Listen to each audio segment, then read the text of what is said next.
Grace Mendoza introduces gamified learning in her English class to make lessons more engaging. She wants to assess how this approach affects her students' performance and motivation. Which of the following tools is most appropriate for measuring the students' motivation?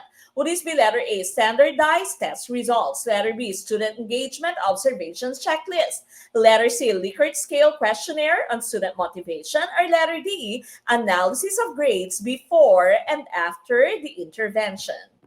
Okay, tumpak na choice of course natin dito is letter C. Okay, so tumpak po yan, basta motivation, Likert scale ang ating pong ginagamit. Okay, so here, no, your Likert scale is a rating scale used to measure opinions, attitudes, such as your motivation, or behaviors. No? So ito yung mga awful, not very good, okay, really good, fantastic. No? So likely, less likely, do you agree? No? Completely agree, slightly disagree, yan po yung ating Likert scale. Okay? So, letter C, Likert scale, ang tumpak na choice. Ayan, sabi dito ni Mikasa Curie, motivation, like mo ba? Likert.